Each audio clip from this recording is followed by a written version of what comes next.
English translation, 712th Contact Part 3, Wednesday, the 28th of November 2018, 9:57 hours.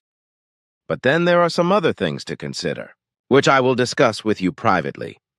But first I want to mention that Bernadette should be anxious to illustrate your name Billy with a picture of Billy the Kid, which you received in Tehran and Persia through Judy Reed from Los Angeles. That's because there was no stopping you, and you wanted to know what life story was really about Billy the Kid. Consequently, at your request, you were able to go back in time with my father to Billy the Kid and meet him. When my father told you that one day in the future you would be compared to him, and thus be given the name Billy, which would then become known worldwide as a result of your mission.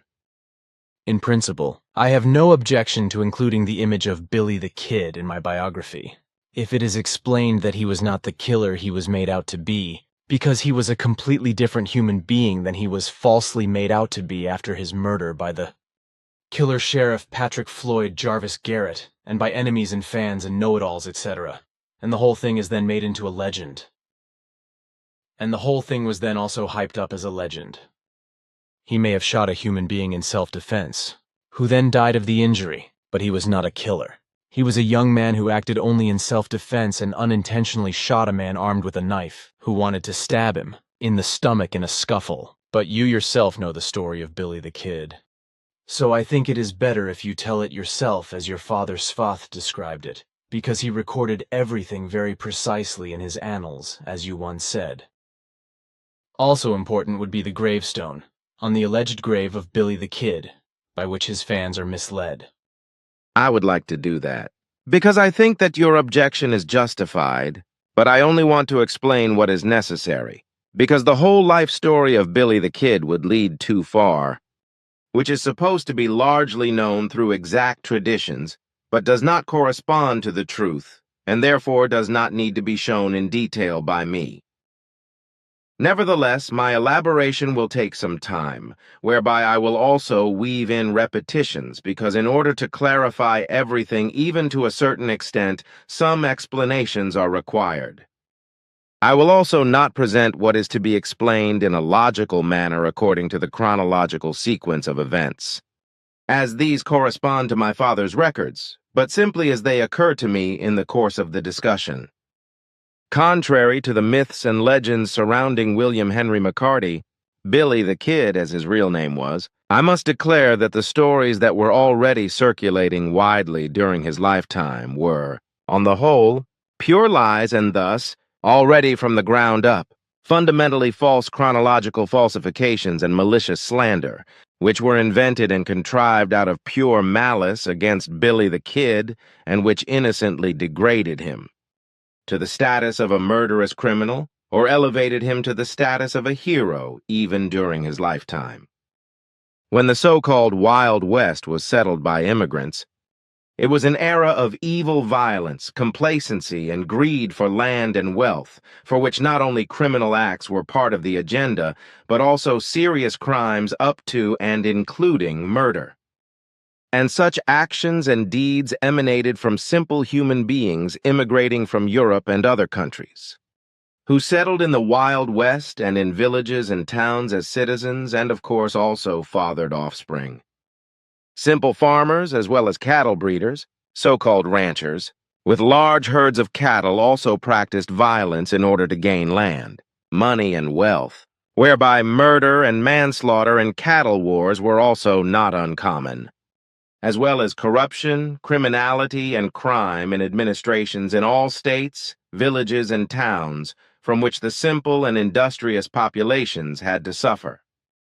And the fact that human beings developed into criminals and offenders out of these conditions was an inevitable consequence, as was also the emergence of injustice and vindictiveness, theft, bank robbery, prostitution, slavery as well as murder and manslaughter, etc., from which rewards were also offered for the capture of wanted criminals in the form of bounties and with the indication dead or alive.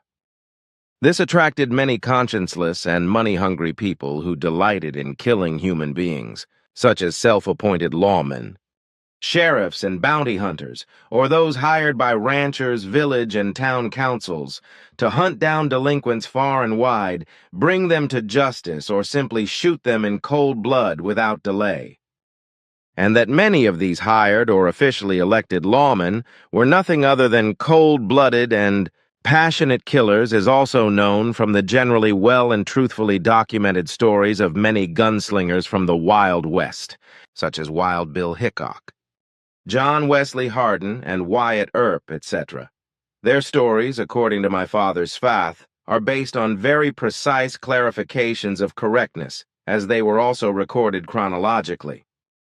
This, however, is completely contrary to the lies, myths, and slanderous legends surrounding Billy the Kid, who, as precise clarifications by my father have shown, was slanderously declared to be a killer and criminal due to his youth and membership of murder and cattle-rustling gangs. His bad reputation was further enhanced by the fact that he always defended himself against unjustly inflicted accusations and injustices by offensive words and speeches, which was greatly resented by all his enemies and used to make him all the more a lawbreaker and hounded by dubious lawmen, sheriffs, and unscrupulous, cold-blooded bounty hunters, among whom was also Pat Garrett, by lies and slander.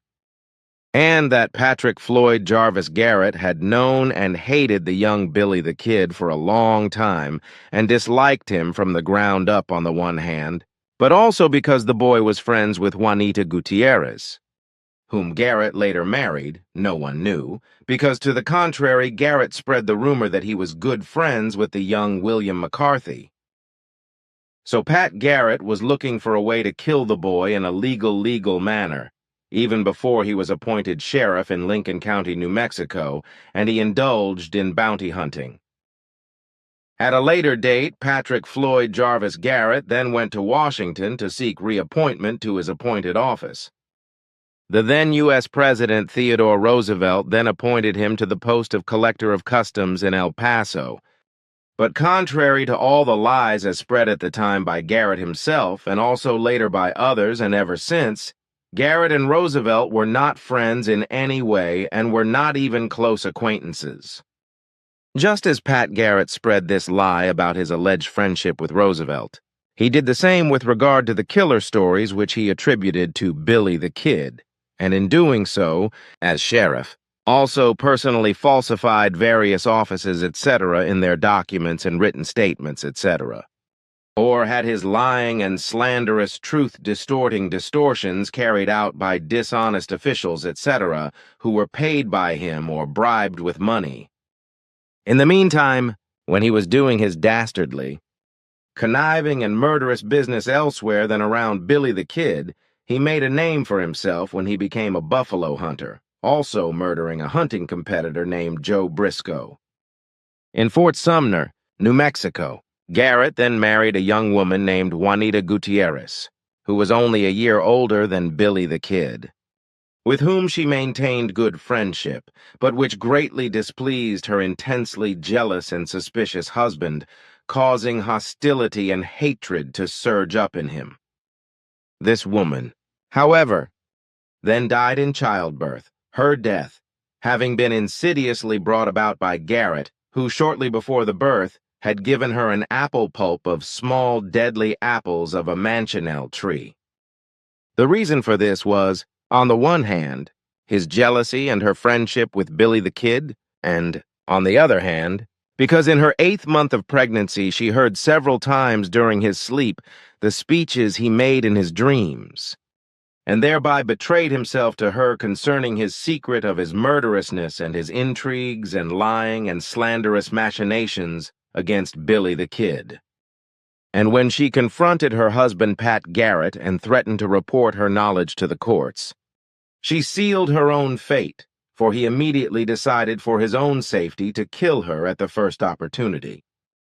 William Henry McCarthy, however, was the subject of all sorts of atrocious stories of thievery and murder early in his young life, and Pat Garrett was constantly trying to further these and also put him in situations where he was shot and killed.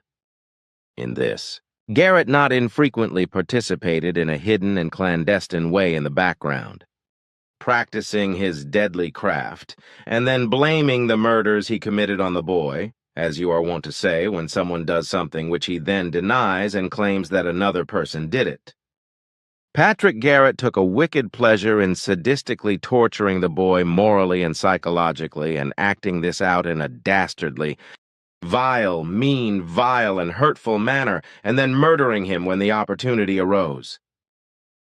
In this way, the act of self-defense that Billy the Kid was forced to commit in Arizona became, over time, an alleged series of murders with 21 victims shot by the boy. Unfortunately, Patrick Floyd Jarvis Garrett managed to keep up his criminal face of killing, scheming, lying, and slandering until one day, after many years, an old friend who knew the real truth regarding Billy the Kid and the infamous machinations of Pat Garrett decided to take revenge for his murdered friend. Subsequently, unable to carry out the revenge due to his age, he hired a paid hitman to shoot Garrett and keep quiet about the reason for the killing.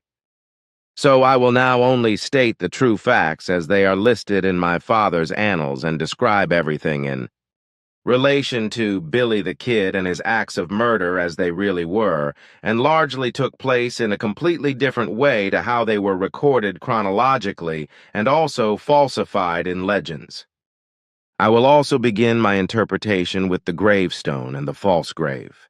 The gravestone at Fort Sumner in New Mexico, which secures a grave behind heavy iron bars, has nothing to do with Billy the Kid, because his last earthly resting place can no longer be determined or located, because his bones were washed away from the cemetery at Fort Sumner in 1904 when the Pecos River flooded. Moreover, the soldiers' bones buried in the cemetery were also moved when the military base there was abandoned, although the bones of Billy the Kid had already been moved from the grave at that time, as my father Svath had already clarified without any doubt. It cannot be said, however, whether these bones were found again at all, for nothing was known about this and nothing could be clarified, for as a result of the mixing of the collected bones they could no longer be identified and assigned to any persons. Inevitably, they were mixed with many other bones and reburied after the nearby Pecos River had released some of them after the flooding and reburial had also taken place. When the gravestone for Billy the Kid was erected in the 1930s, chosen by a commission and a decision was made between 4 different possible burial sites, the choice fell on a 5th site, the one where the gravesite was built. The inscription on the gravestone is of legendary origin, as are many other things, but especially the story of Billy the Kid, which is nothing more than an effectively fictitious and untruthful legend or myth, which has circulated up to the present day and portrays Billy the Kid as a multiple murderer, which in truth he was not, as is clearly refuted by my father's records, because in the past he witnessed every single fatal act by Billy the Kid at the respective time of the events on the spot as a direct observer. Billy the Kid's mother was Catherine McCarty, who lived first in Coffeyville, Kansas, and then in Pueblo, Colorado. Because she suffered from consumption and tuberculosis, she moved to a milder climate, namely to Silver City in New Mexico, where she died after a short time on the 16th of September 1874 as a result of her incurable disease. William Henry McCarthy, a.k.a. Billy the Kid, had an older brother named Joseph. Consequently, he was born the second son of Irish Protestant immigrants on the 24th of December in 1862, little more than 3 years later than has been deliberately conspiratorially claimed since his death.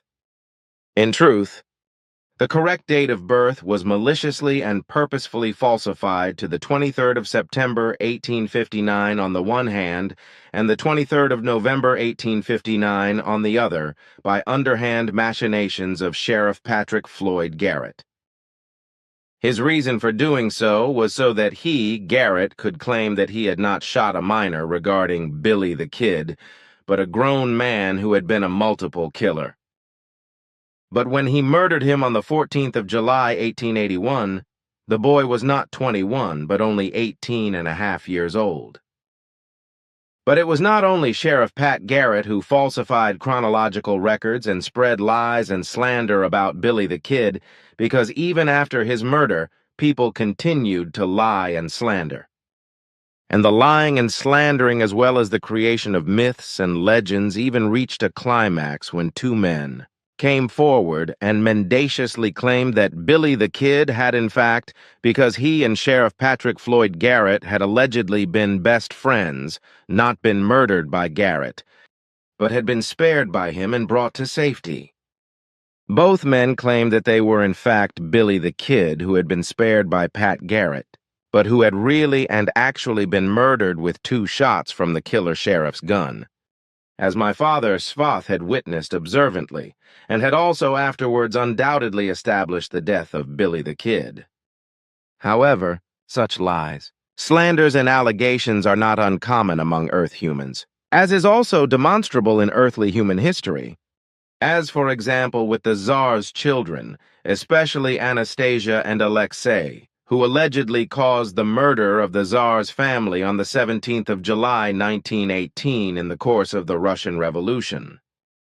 Anastasia is said to have fled to the USA and lived from then on as Anna Anderson. But this person was a certain Franziska Anna Częstkowska, who was born in West Prussia in 1896, and had been missing since March 1920 because she had absconded to America and never reported again. In addition to this woman, other women also claimed to be Anastasia Romanov, such as Eugenia Smith and Eleonora Albertawa Kruger, as well as Nadezhda Ivanova Vasilyeva, all of whom were believed by many Earth humans. This was also the case with the Tsar's son Alexei, for he too had various revenants, note Billy. Revenant = usually a spirit resurrected from death, or restless, wandering spirit of a deceased person, such as the triple agent Michael Goleniewski, who had himself proclaimed the real Tsarevich Alexei by a Warsaw newspaper in 1927, as well as a Eugene Nikolaevich Ivanov, whose real name was Ernest Veerman, and who appeared as the first Alexei Tammet, note, Tammet = human being. Billy, Tammet = a human being with a so-called insular talent, such as the gift of being able to solve mathematical problems and calculations extraordinarily quickly, whereby the results can be reproduced accurately to 100 decimal places. And Alexander Savin also boasted of being Alexei before he was arrested by the Soviet secret police in 1928.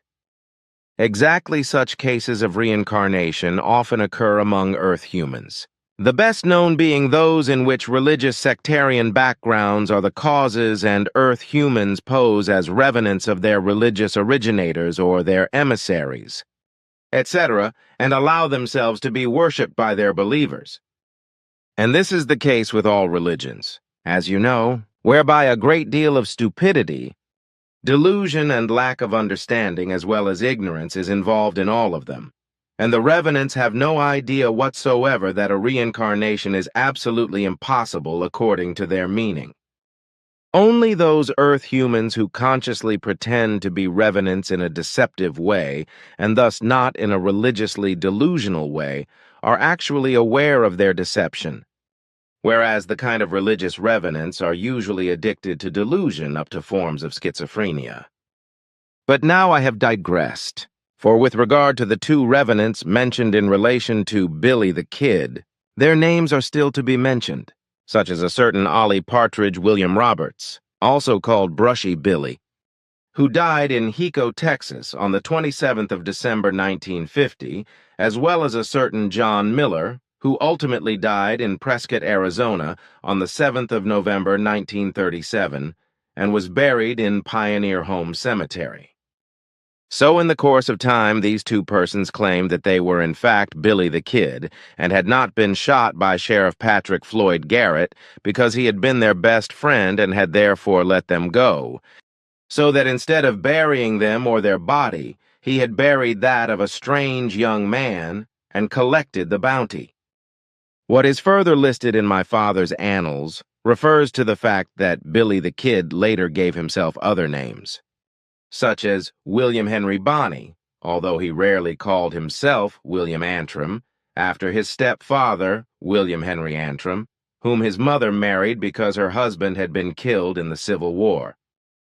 Billy the Kid, my father recorded in his notes, was not a stone-cold murderer, but a very sympathetic young man who was often abused by his stepfather, William Henry Antrim, viciously beaten up, constantly reviled, and also treated unfairly as a victim by other elements who resented him. My father, Svat, in his annals, judged him to be a very helpful young man, who was also attracted to those fellows who were good to him, which he paid with sincere attachment and affection and sincere thanks. He was also willing to work, industrious, honest, and thanked his employers for the kindness they showed him. He valued sincere friendship highly. Consequently, he also always went out of his way for his friends and never left them unnoticed when they were in need of his help. In reality, he was neither malicious nor vengeful, and also did not kill 21 human beings, as was always claimed during his lifetime and also after his murder, whereby this legend lie has survived until today. In truth, he killed only one man, but he did not murder him, but shot him in the stomach in self-defense, thereby protecting his own life, as my father was able to clarify without any doubt. In this case, he was not only threatened, but compellingly faced with the choice of losing his life while still a young man, or fighting back to avoid being killed himself because the adversary was jaded and callous to stab Billy the Kid. Billy was an adolescent young man who, on the one hand, was very eager to learn and inquisitive. Consequently, he learned a lot where he could, which is why he was also fluent in Spanish and knew how to read and write, unlike most of his age and background. Thus, despite his young years, he was an educated young man, which was also evidenced by letters from him to Texas Governor Lew Wallace, with whom he was negotiating a pardon. The governor's secretary also said that Billy the Kid's writing was so expressive, eloquent, educated, and eloquent, and also beautiful, that it was worth dreaming about.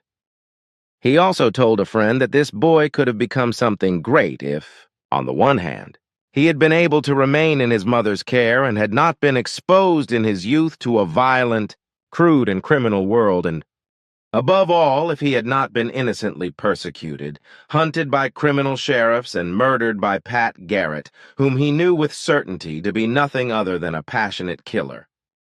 On the other hand, it was never in the mind of Billy the Kid to want to cope with his life as a lawbreaker, just as he did not seek his own advantages as such, which is why he merely defended himself against injustice and sought to do justice in his own way.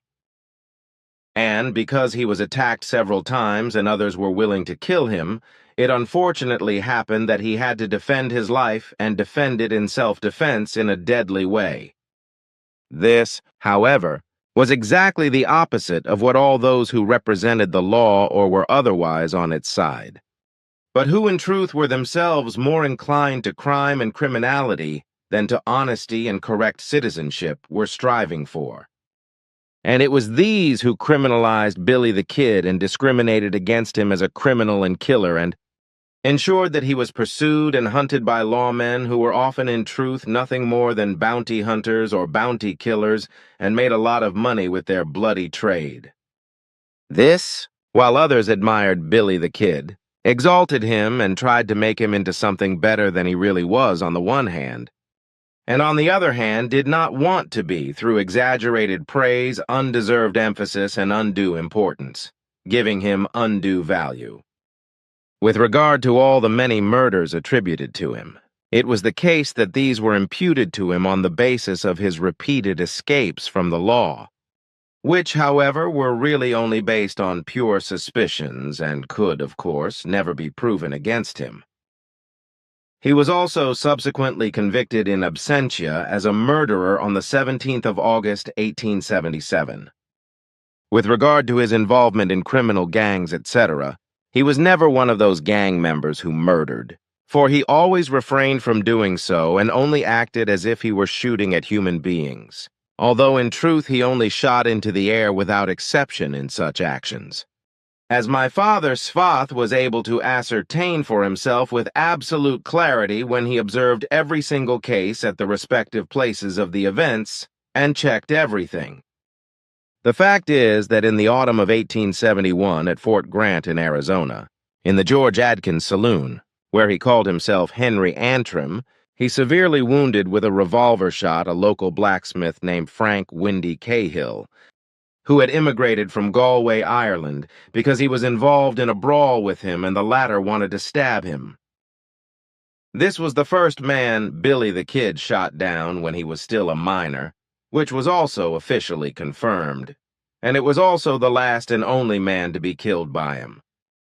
In this incident, numerous persons also testified that he had acted in self-defense and that he had only defended his life, while other eyewitnesses who were not well disposed towards him accused him of murder against all truth and lied that the Hoofschmied had been unarmed and had been shot down without resistance.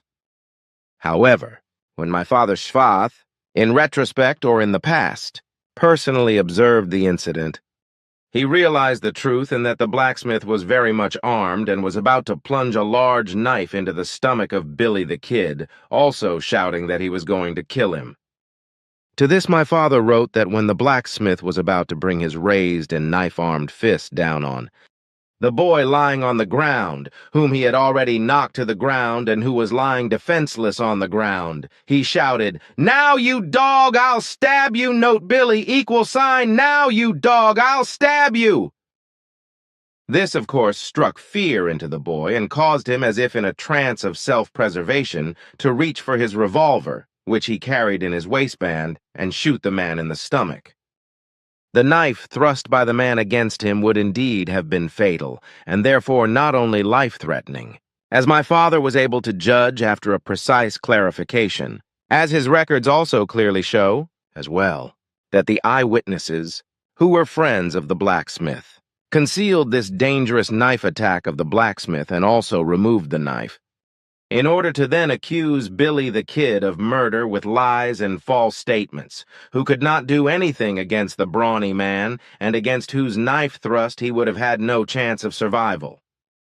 Cahill, the farrier, was a brawny man of about 180 centimeters in height and weighed over 100 kilos, while Billy the Kid was only about 160 centimeters tall and weighed no more than about 65 kilos, and who, moreover, had been attacked and insulted by the farrier several times before the brawl because he did not like Billy.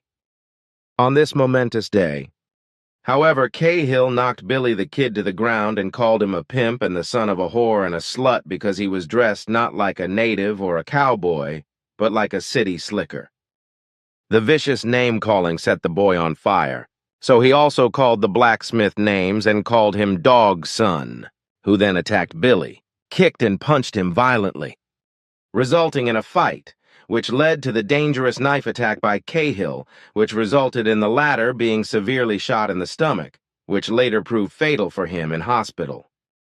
However, before Cahill died in hospital, he vehemently denied that he had viciously and shamefully insulted, attacked, and attempted to murder with a knife Billy the Kid, who, after being shot, was able to crawl out from under the heavy-set blacksmith who had fallen on top of him, quickly rise and flee from the saloon and from the mob who were chasing him. Despite the lies of the eyewitnesses, however, he did not have to explain himself and answer to a court of law, and that was because he never returned to the state of Arizona. Billy the Kid also absconded several times when he was arrested and imprisoned. He also changed his name to William H. Bonney. He was also called a killer and a criminal. He was constantly pursued by law enforcement officers such as sheriffs. He was hunted down like a wild animal. This was also the case with Sheriff Pat Garrett, who on the one hand was never a friend of Billy the Kid, and on the other hand was a money-hungry bounty hunter and passionate killer, as was common in the so-called Wild West of the time, which meant that many so-called lawmen and official sheriffs were effective killers whose joy and purpose in life was to mercilessly and consciencelessly murder human beings. This corresponded to a degeneracy that has remained with many lawmen, sheriffs, and police officers in various states of the USA to this day, just as bounty hunting is still commonplace in the USA today, albeit in a modified form. Pat Garrett and Billy the Kid were not cut from the same cloth, as you sometimes say on certain occasions, because it is correct to say, according to my father's notes, that they both knew each other. But this acquaintance through Garrett consisted of a dislike for the young William Henry McCarty alias Billy the Kid, so that there was no friendship, but a state of dislike and hatred, which, however, emanated unilaterally from Garrett, which put an extremely heavy strain on Billy. Garrett was constantly following Billy the Kid, sneaking up behind him and repeatedly causing bad situations in order to harm him and drive him into conflicts.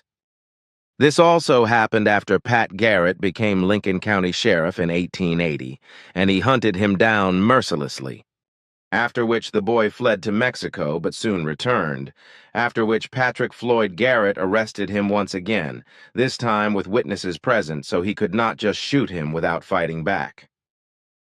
On the 13th of April, 1881, Billy the Kid was then sentenced to death by the Lincoln District Court, with Garrett contributing lies and slander. The death sentence, however, was not enough for Pat Garrett, so he deviously freed the condemned man in prison and let him escape, so that he could hunt him down again and finally kill him himself in his hatred. The arranged escape, however, did not succeed in the way he wanted, because unexpectedly 2 sheriffs confronted him and Billy the Kid, who also took up the chase but were then shot by Pat Garrett because they had recognized him and also wanted to hand him over to justice as an escape helper or, if necessary, kill him. Of course, it could not be otherwise than that Garrett blamed the 2 murders on Billy the Kid, who, as an escapee from prison, was of course unarmed.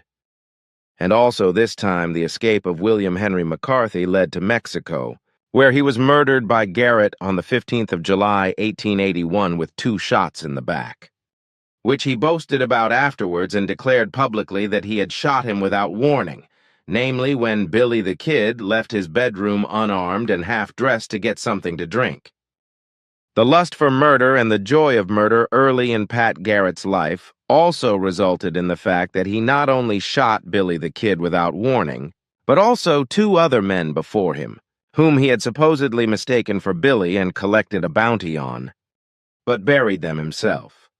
But the truth was that he killed the men, just to pursue the joy of his passion for murder and to collect the reward. Then when he viciously shot Billy the Kid in cold blood, the truth was basically that Billy had been denied a fair, honest trial in every single case all those times before, but was convicted of being a murderer and a rustler, etc., despite his proclaimed innocence through him. And that this was so was known to many righteous people. Consequently, his death was also received with sadness and anger, precisely by those many people who knew him and his true nature and actions really well, and also knew that the Sheriff Pat Garrett was a vicious, cold-blooded and money-hungry bounty hunter and passionate serial killer, that is to say, a killer. So it also turned out that he was notorious in this respect, and he was also treated like a leper by the righteous population. Effectively, Billy the Kid was an industrious, young, honest, and decent man. Consequently, he also worked for cattle ranchers, such as one named John Chisholm, another named Lawrence G. Murphy, and later for an English rancher whose name was John Tunstall, but who was then murdered in what was called the Lincoln County Cattle War, aided and abetted by the corrupt official of the city of Lincoln. When it came to avenging Tunstall's death, Billy the Kid also took part as a follower, though, as usual, he refrained from being an avenger and killing himself. The avenging murderers were 2 men, with whom Billy the Kid also stayed on and went with them to Steel Springs, New Mexico, where the 2 murderers were shot in his presence on the 9th of March, 1878.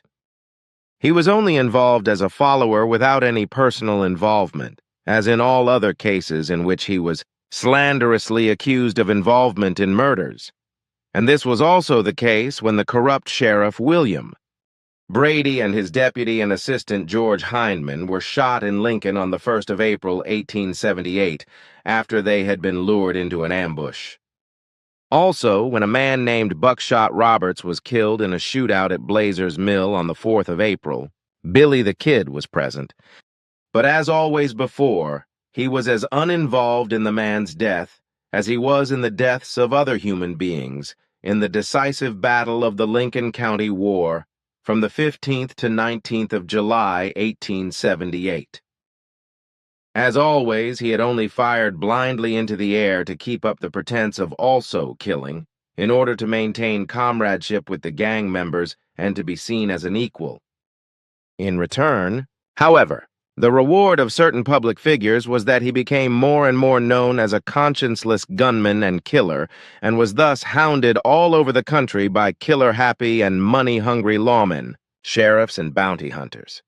Also by the killer Patrick Floyd Jarvis Garrett, who was eventually elected sheriff and specifically set upon Billy the Kid, whom he ultimately murdered in an insidious manner.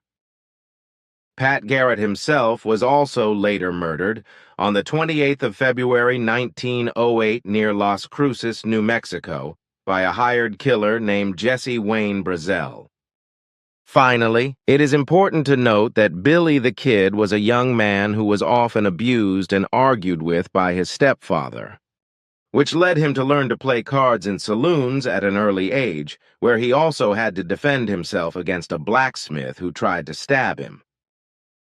The legend that he was 12 years old at the time and stabbed the man is only true insofar as the man had previously insulted his mother, whom the boy adored, as a whore and slut.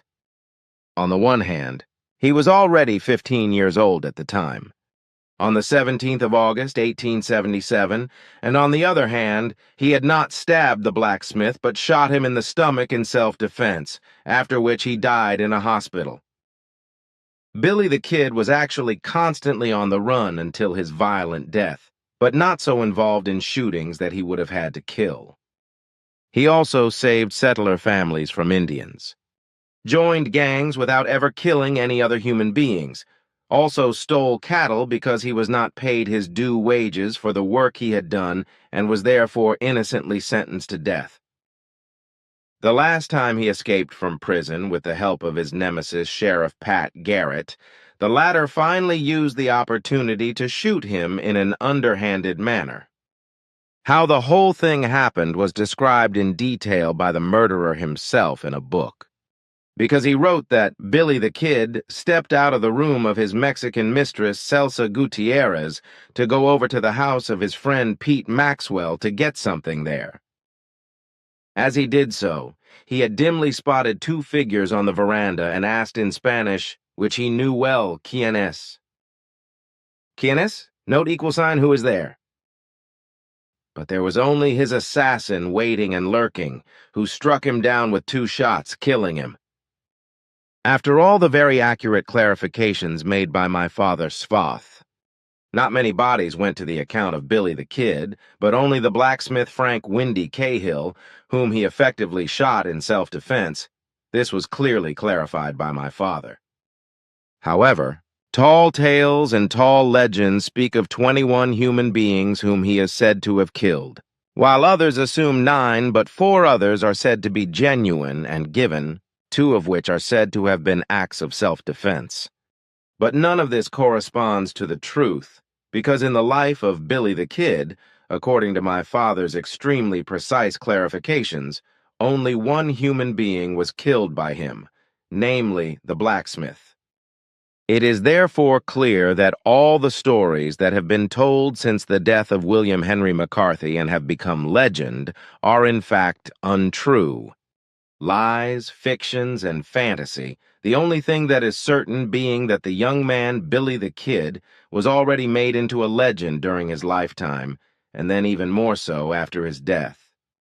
What has been said corresponds to what I have read in my father's Svath Annals, in which he has meticulously described what he observed. Experienced, learned and recorded and handed down with his written notes through his investigations and clarifications in the past on the spot of what happened to Billy the Kid. And what is also to be mentioned is the content of a letter from a gang member and friend of Billy the Kid, which he wrote to Pat Garrett, and also sent to the city and court officials as well as to various publications, but which was never heeded and not publicly published in order to promote the concealment of the truth and the profit-making legend. Jesse Evans, a former gang member, had his letter typeset and printed in a small workshop in 1884 and also distributed to people on the streets in various places. But to no avail because as a friend of Billy the Kid and a member of a gang, Jesse Evans's statements were not accepted. My father was able to get hold of one of these letters and has kept it, which I have had translated for you and now want to read to you. Pat Garrett, you are the murderer of Billy the Kid. The undeniable fact is that you, Sheriff Pat Garrett, are the real criminal behind the story of Willem Henry McCarty, alias Billy the Kid, because you, as a killer and bounty hunter, murdered him out of jealousy and hatred. I say this to you, Garrett, I, Jesse Evans, for I have been an eyewitness on several occasions when you, Garrett, have murdered and attributed these acts of murder to Billy the Kid. Pat Garrett, I accuse you of claiming that Billy the Kid murdered 21 human beings, even stabbing his first victim at the age of 12, which, like all your lies, is untrue. You know very well that Billy shot the man in self-defense. The blacksmith called Frank Windy Cahill when he tried to kill him with a knife, after which he later died, and Billy was already 15 years old at the time. As a friend of Billy's, I always knew that he was not a murderer, even if he did join our gang and shoot wildly, but never at human beings, only aimlessly into the air. The lies that Billy killed and murdered are all your fault, Garrett, because you, Pat Garrett, are the one who spread them in the first place and then again and again for years, as well as all the other monstrous untruths that were spread everywhere by you, until many believed your lies and an evil legend was created. And you, Garrett, did this only out of ardent jealousy and malicious hatred, because Billy had a friendship with your lover, Juanita Gutierrez, 2 years younger than you, whom you, Pat, wanted as your wife and impregnated her, after which you also married her in 1877. But after only a few months, she died in strange circumstances in the miscarriage of her child. After that, Garrett, you married her sister, Apolinaria Gutierrez, who was a year younger, and with whom you also began an intimate relationship early on. Garrett, you were the ringleader of the worst of the lies and falsehoods that you not only spread about Billy the Kid, but also many others who are still in bondage to you or are acquaintances or friends of yours, as well as those who are acquaintances and friends of those you murdered and then claimed that they were killed by Billy, including the corrupt Sheriff William Brady and his equally corrupt Deputy George Hindman, as well as several other people who murdered, who you then ambushed and shot, and also blamed those acts on Billy, which he never had anything to do with. And because of all your lies, Garrett, Billy became the subject of an unparalleled tall tale and legend. Then, Garrett, when you were appointed sheriff of Lincoln County, even though you were a killer and a bounty hunter, you spread the lie far and wide that Billy the Kid was your best friend, but that as a lawman, you had no right to take that friendship into account, and therefore had to bring the lawbreaker to justice. This, in order to conceal the fact that you were bottomlessly jealous of him, hated him viciously, and therefore wanted to murder him.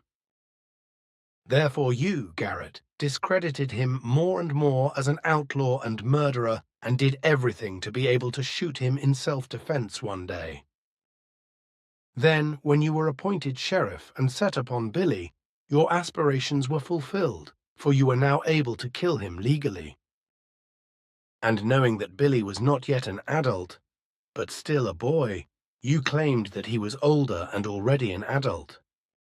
Since the unrest and lawlessness in Lincoln County were great, and the population decided to put an end to this goings-on, you, Garrett, were finally elected sheriff on January 1st, 1880, despite your bad reputation as a bounty hunter, or precisely because of it, and assigned to hunt down and kill Billy the Kid.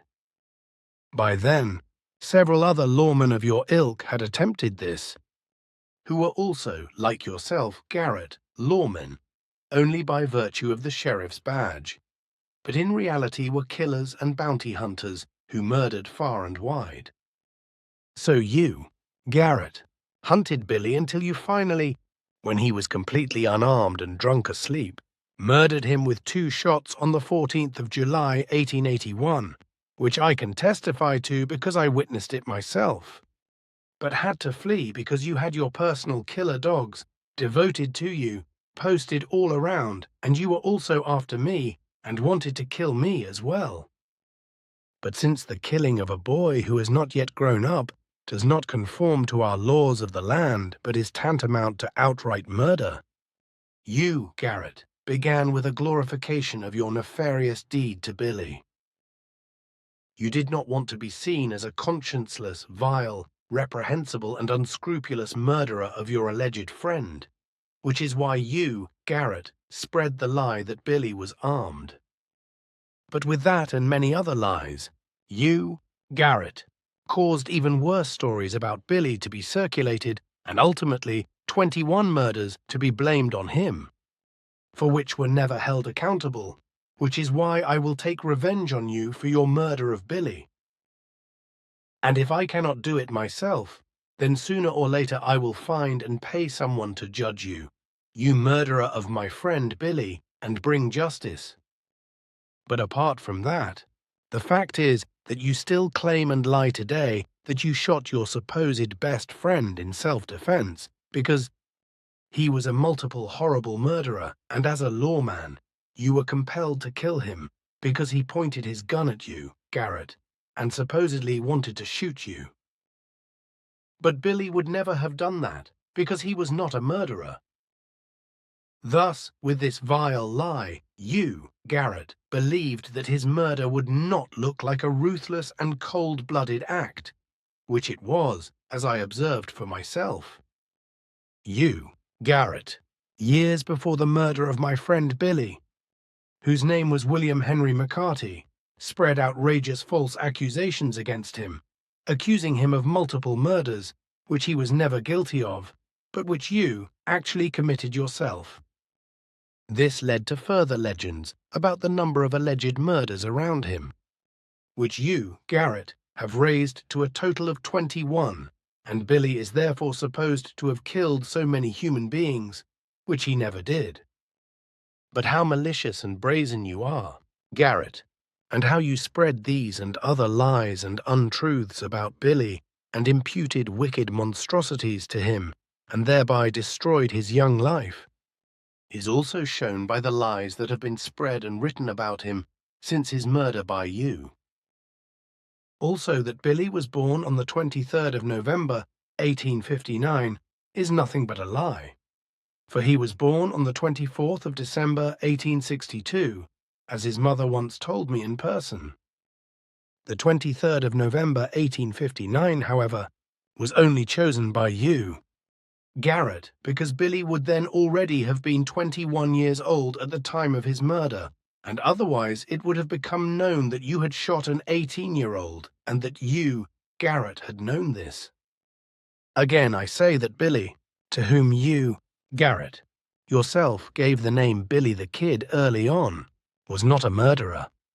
But nevertheless he died by your assassin's bullet because you had wanted to kill him for years out of hatred and jealousy, and were looking for a way to be able to do so with impunity. But that you, Garrett, betrayed yourself and convicted yourself of lying. Namely, that you knew that Billy was still a boy when you called him Billy the Kid, is something that the stupid people have unfortunately not understood. And it must also be clarified that I was also present as a witness in the saloon when Billy defended himself in self-defense and shot the blacksmith named Frank Cahill, who then died. Billy had to defend himself and shoot him in self-defense, because otherwise he would have been killed himself. And I can testify to that because I was also present in the saloon and saw everything when it happened. And all the murders that have been blamed on Billy during his life by you, Garrett, who, contrary to him, are a conscienceless and depraved killer and bounty hunter, he never committed a murder. And though I'm an outlaw, Billy was not even when he ran with our gangs. He was a good human being and my only real friend, which is why I am going to kill you, Garrett, as his killer one day like this, or shoot you, Garrett, down, or if necessary, if I cannot do it, have you, Garrett, killed like you did Billy. And I will do that, even though I may have to wait years to find the opportunity. That, Garrett, I swear to you, I, Jesse Evans, who will kill you or have you killed by others. This is really all sorts of things, and Svath never told me about this, but it is all very instructive. And it contradicts all the myths and legends and reveals a completely different human being, Billy the Kid, and also a completely different story than has been told and written for some 150 years. On the one hand, your father Svath told me all kinds of things that he himself had experienced in the past, just as Billy the Kid made a few things clear to me during my journey through his past. Because even as a boy I was interested in who he really was, precisely because Svath told me that I would once be compared to Billy, and then be named after him in Persia, which is what actually happened. But perhaps I should say something about the story of Billy the Kid, what really happened in those days in the so-called Wild West with regard to gunslingers and gunfights, and in a completely different way than has always been misrepresented in Western films and gives a completely false picture. That will also take some time to do, if you are not in a hurry, Ptaah. That is not the case. And on the other hand, I will be happy to listen and probably learn a few things in the process, because I myself have had little exposure to the wild days and events in the American West.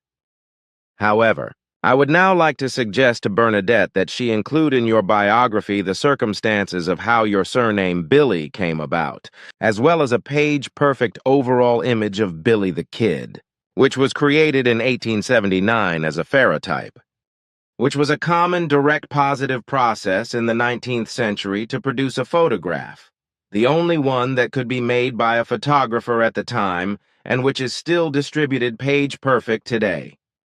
I would also like to have a portrait of him when he was 15 years old, and you were able to meet him together with my father Svath in the past, which was taken 2 years earlier in the spring of 1877 but was not distributed. I will let you find this largely unknown picture of him, after which you only have to copy it and give it to Bernadette. If it pleases you, I will brief you after our conversation so that you can find what you need. Good, but then I would like to add the photos here in the conversation report as well. Of course you can, after I instruct you where to find the picture.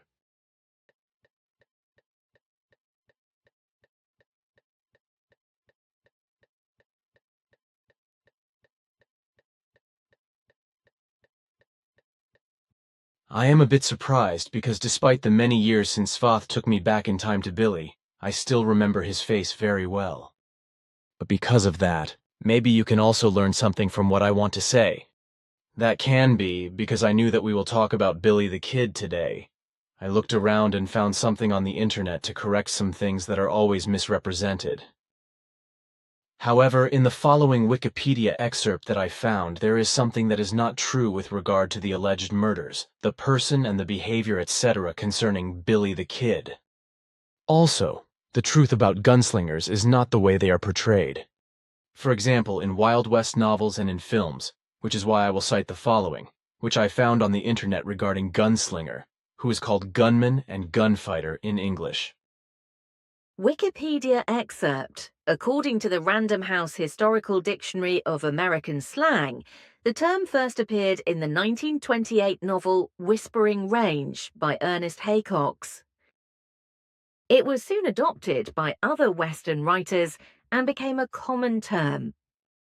In the introduction to his novel The Shootist, Glendon Swarthout writes that the words gunslinger or gunfighter are modern terms, and that the more common terms of the time were gunman, pistolier, or shootist.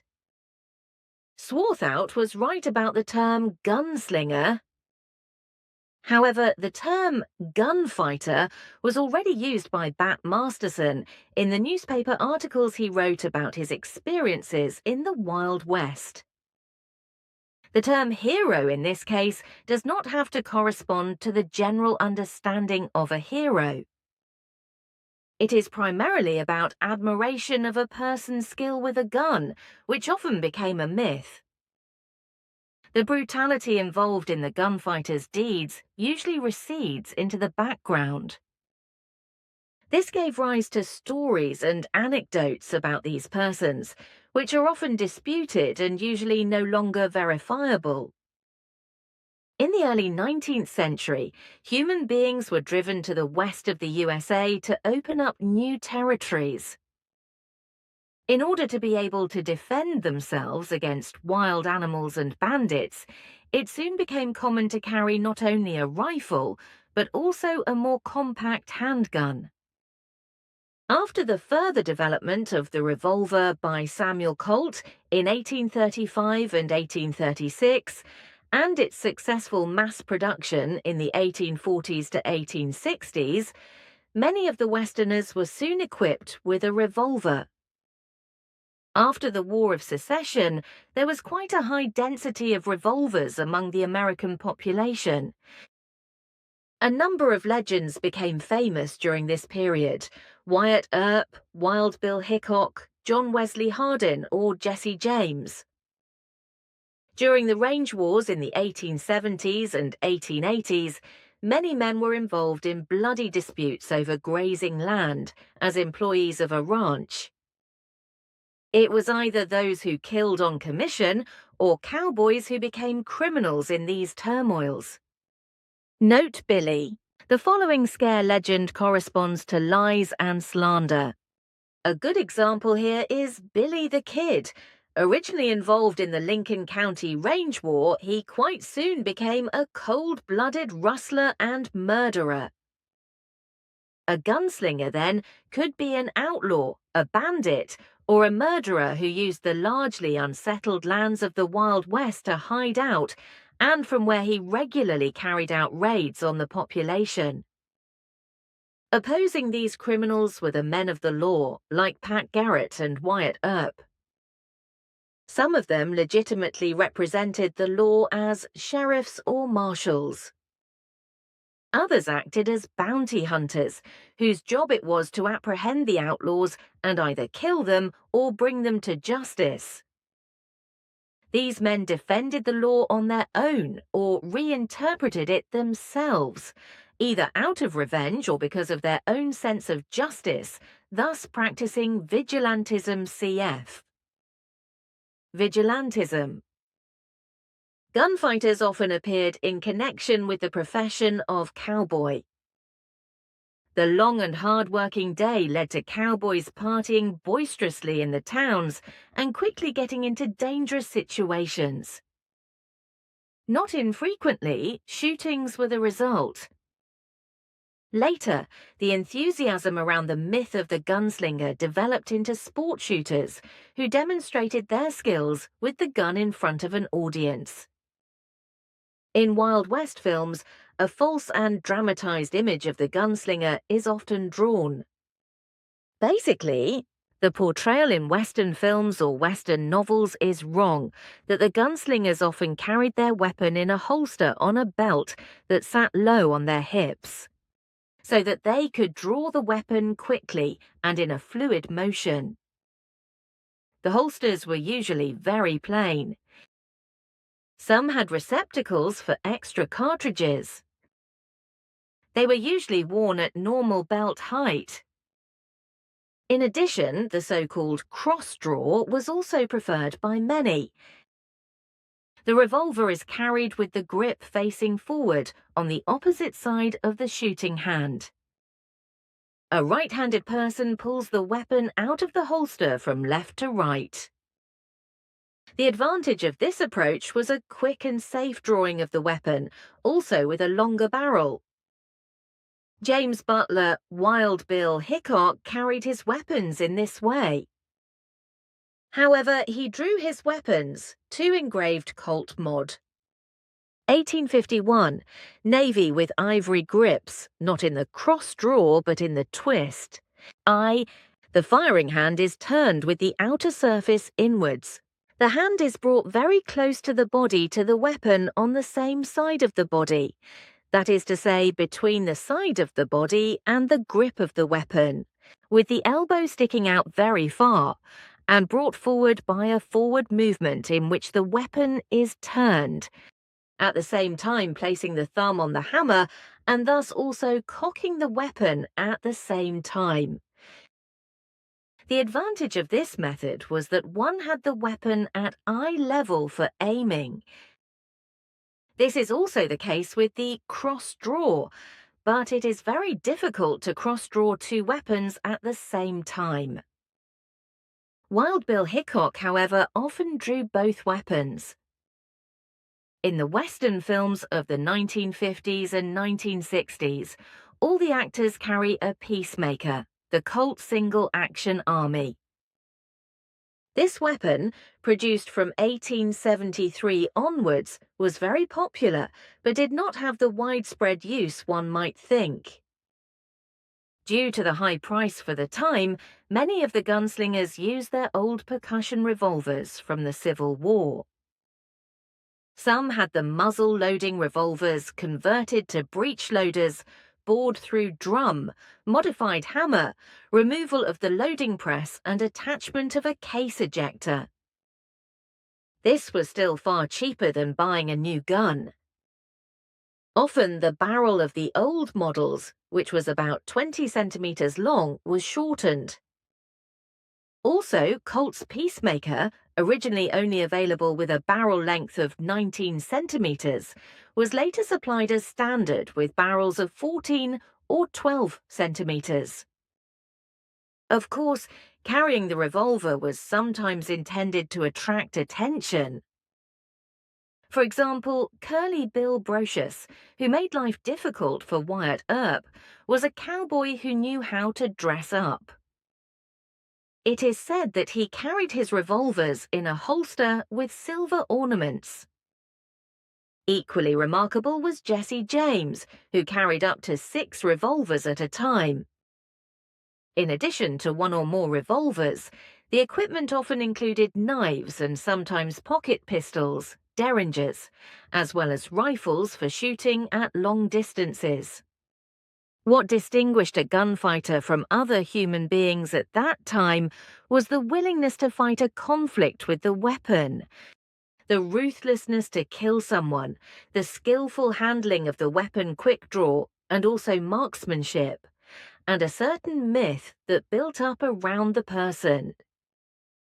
In Hollywood, the gunslinger is often portrayed in a very exaggerated way, often in a black leather outfit which does not correspond to reality at all. Sure, there were some people who wanted to stand out with certain features. For example, richly decorated holsters or nobly finished weapons, nickel-plated with mother-of-pearl handles. But mostly it was the fashion of the time that determined the look. Wild Bill and Wyatt Earp were in the later years 2 always well-dressed gentlemen, usually dressed in dark frock coats and wearing expensive hats. Others, such as Billy the Kid, could be seen to have cowboy origins. They usually wore functional clothes that looked rather grubby. Basically, however, it is to be said that a gunslinger could come from any social class, so there is no guideline or uniform scheme into which one could classify this breed of people. There was also no particular pattern of behavior, as often portrayed: taciturn, smokers, loners. The shootings. In reality, the shootings were very different from what we know from films. It is important to distinguish between spontaneous shootings carried out of a violent temper and real duels. In spontaneous shootouts, for example, in a saloon, both opponents jumped up, drew their weapons, and fired at each other. In contrast to the film world, where whole drums were often emptied before one or even both opponents were hit, here the hit rate was very high, as these so-called shootouts were fought out at a distance of less than 2 meters. Classic duels like in the movies existed, but under completely different conditions. Here the opponents were not 50 or 100 meters apart, the distance was often only a few 10 steps high. Barely 5 meters. And here too, more than one shot was often fired before an opponent was hit. Sometimes also no one was hit and the dispute was still considered settled. It is proven that there were some very good shooters. Among them were Jesse James, Cole Younger, Wild Bill Hickok, and John Wesley Hardin. Apart from Hardin, however, these heroes had far fewer deaths on their consciences than they were given credit for. Wild Bill killed 8 human beings in his career. The stories and legends, however, credit him with killing well over 20 opponents.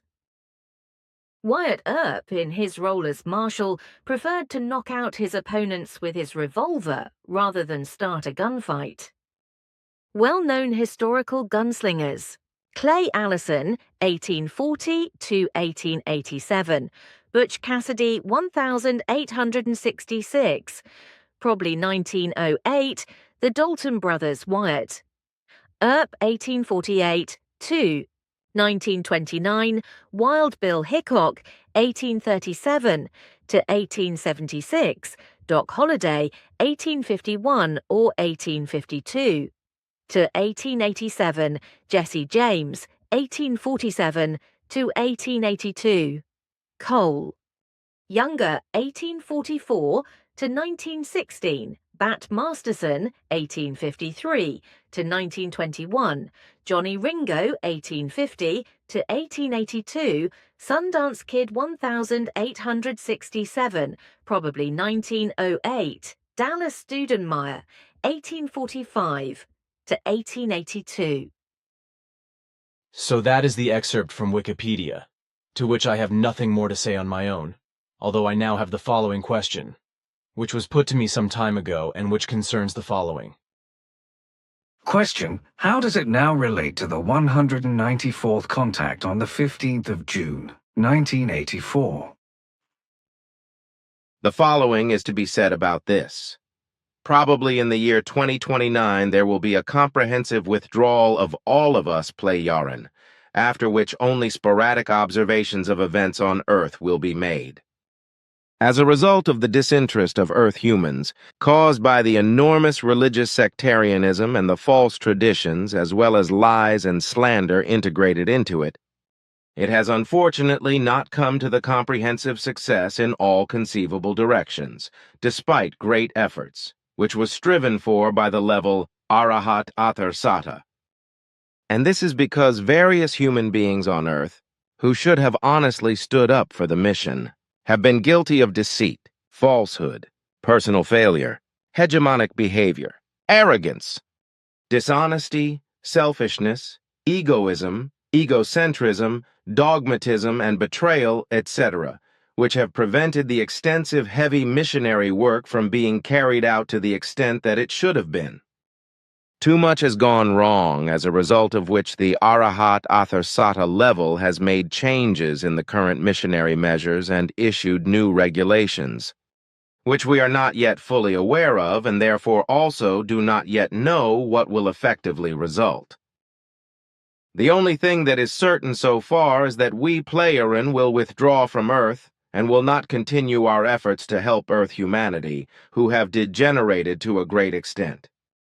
Unfortunately, all the very great efforts, as well as the very great financial outlays, efforts, toil, the years of manual labor, and as you once said, of drudgery.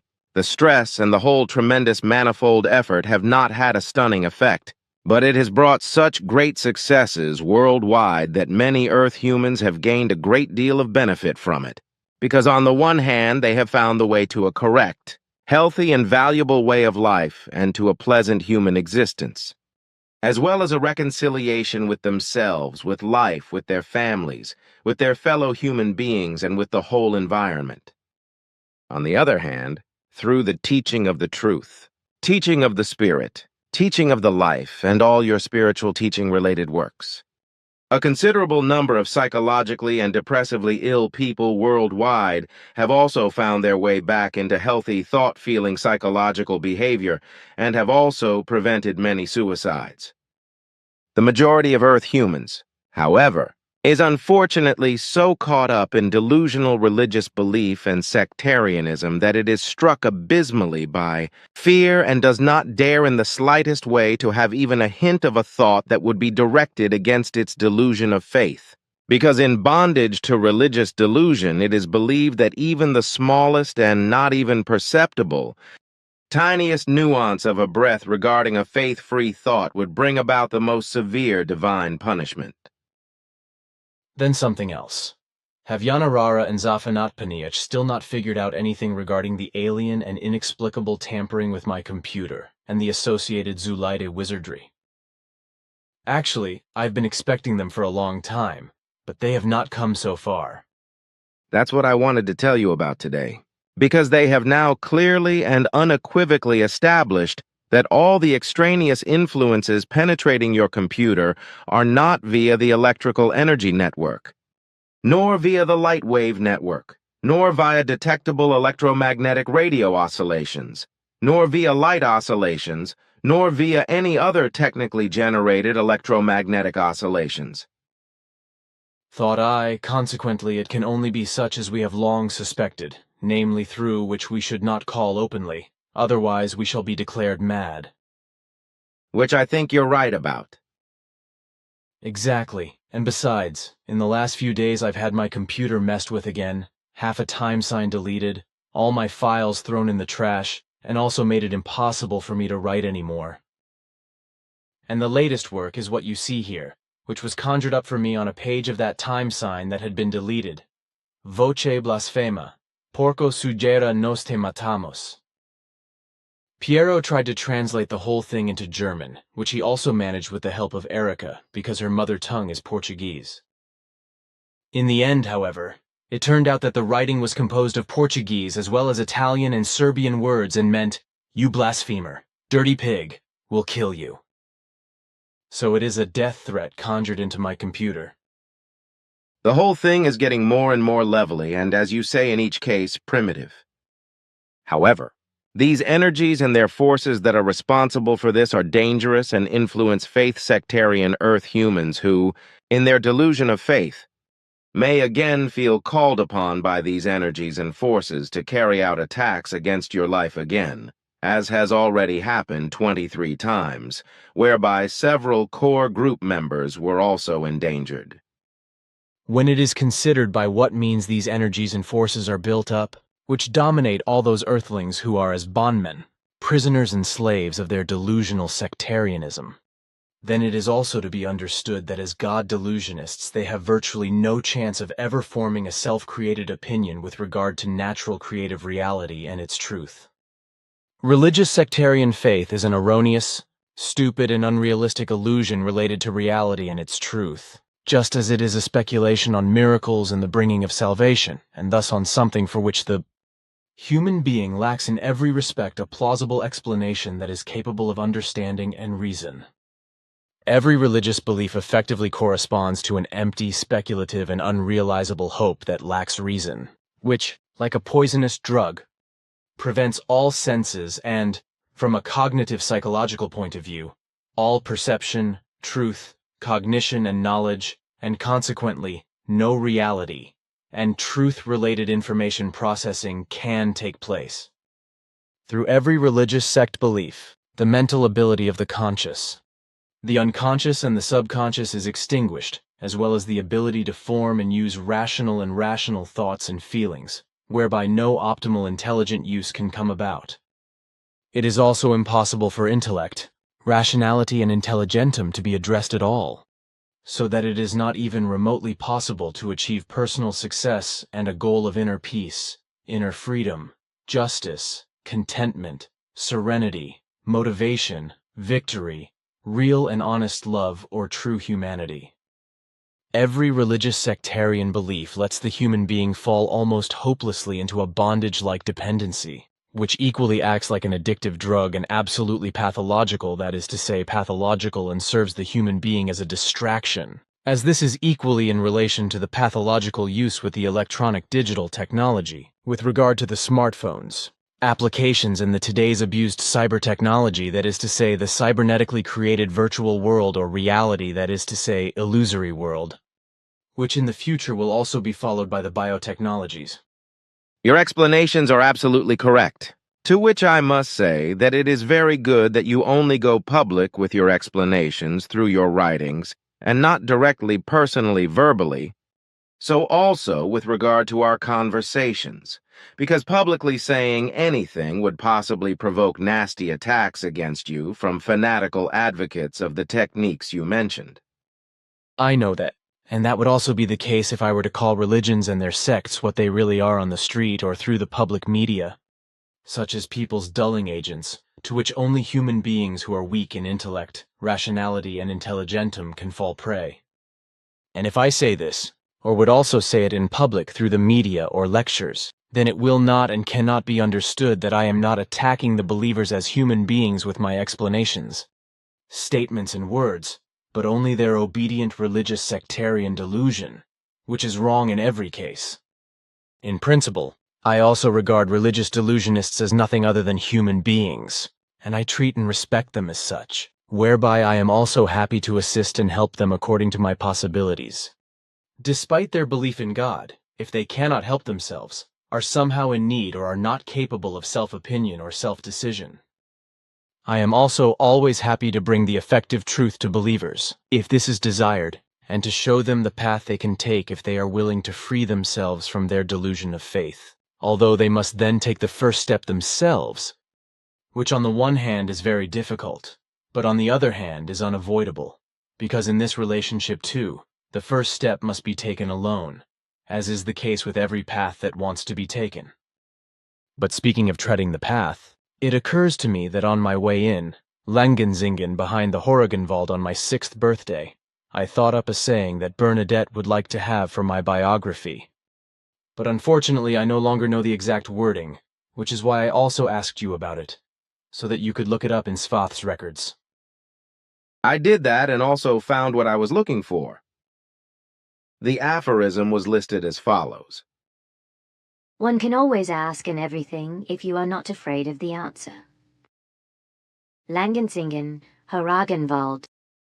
Exactly, that is the line. Thanks for your effort, my friend.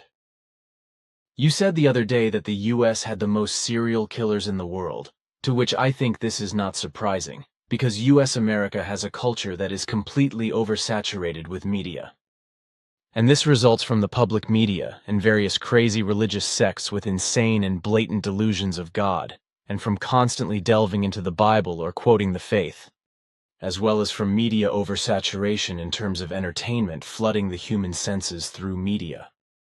The mere fact of being in bondage to and listening to an imaginary God, which is common practice among the delusional believers in God among the majority of the U.S. population, causes a disaster of confusion in the human beings of the USA, which manifests itself as tension and struggle against reality and its truth, as a result of which the God, Christ and Savior delusion believers only take time for their delusion of faith relationship, instead of dealing with their personal reality and truth-orientated life and knowledge, and with a righteous way of life in order to really become human beings. Reading magazines and newspapers, watching TV programs, devouring religious radio, and, above all, being addicted to a delusion of faith in God and shifting all responsibility onto an imaginary God is much easier than developing oneself personally as a real human being, and thus to humanity and to the perception of full responsibility for everything and anything by one's own decision through intellect, rationality, and intelligentum. However, none of this can be found in all the delusionists of the USA, but only the opposite. As with regard to a bondage to the like-minded politicians and rulers who are pursuing secret plans for a war, with Russia and China in particular and the intended world domination in their sights. They are not aware of the fact that the part of the U.S. population that is a willing victim of the hegemonic politicians and rulers and is only a stupid and willing tool of their might and warmongering, as well as their hostility towards Russia and China, is already stifled by the delusion of even the slightest hint of reason and rationality. That is why these human beings also say, if you want peace, prepare for war, instead of, if you want peace, avoid all hostility, and practice love and understanding. Furthermore, there is also an obsession with weapons among this U.S. population, or rather a compulsive notion of having to own weapons associated with cowardly fear, which is based on the idea that every U.S. citizen has to defend himself or herself against fellow human beings with weapons in a lethal defensive manner without hesitation.